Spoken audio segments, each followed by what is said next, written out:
If a war, simply cannot be avoided, then indeed it has been well marketed and sold. If the people will not accept a war, then it must have been wisely circumvented. If the Allies do not support a war, then its packaging must be slicker for those in the homeland.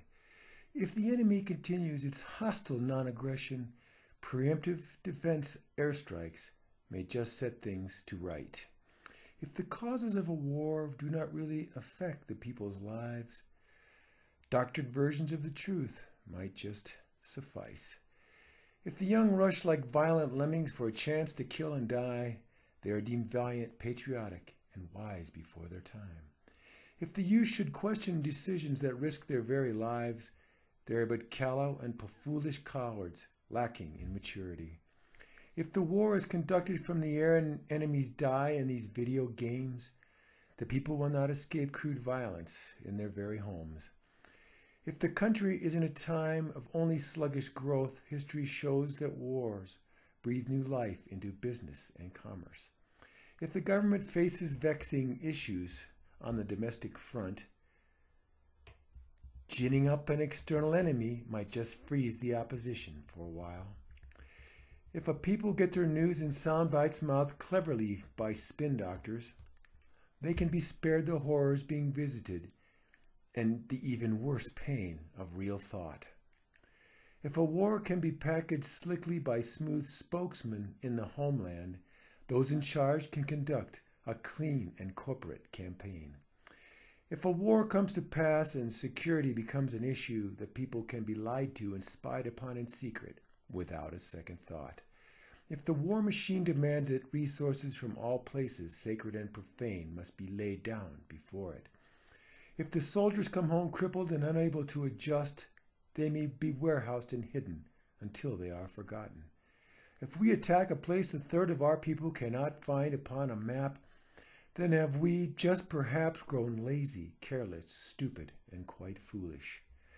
If God directs us to spend staggering sums against some faceless enemy, it becomes easier to stand by while millions die quietly of neglected diseases. If a war requires well-planned military as well as marketing campaigns, certainly any opponent can be demonized as a group as well. If those who kill from far above by pushing buttons are known as heroes, maybe we should ask to what end our sanity has been forsaken. If a suicidal enemy strikes without an army at quietly sleeping people, perhaps it's time to actually look for the source of this evil. If events on the ground do not follow the script we have set so boldly forth, we can continue with our own parts and the audience may not know for a while. If the press should immorally dwell upon the killing, maiming, and destruction, we can fabricate our own dispatches and pay to have them printed. If it is said that a war can be paid for with the resources of the conquered land, it is easy to ignore other enemies who possess nothing that we need. If we can make up a policy to hide the dead and obscure the grisly details, it will make it easier to call for sharp increases to already unimaginable funding. If we frame the debate as strong heroes against backsliding cowards, domestic opposition will be reduced to the stuttering of the marginalized. If we continuously label a universally deplored invasion as a great liberation, all of our propaganda will echo with freedom's brave true ring. If we consistently forge a non-existent link between our goals and their terrorism, the polls will indicate a rising acceptance for our works of fiction. If our campaign is ill-conceived, poorly executed, and bogs us down in civil war, to surrender would betray the honor of those we have already foolishly sacrificed so far.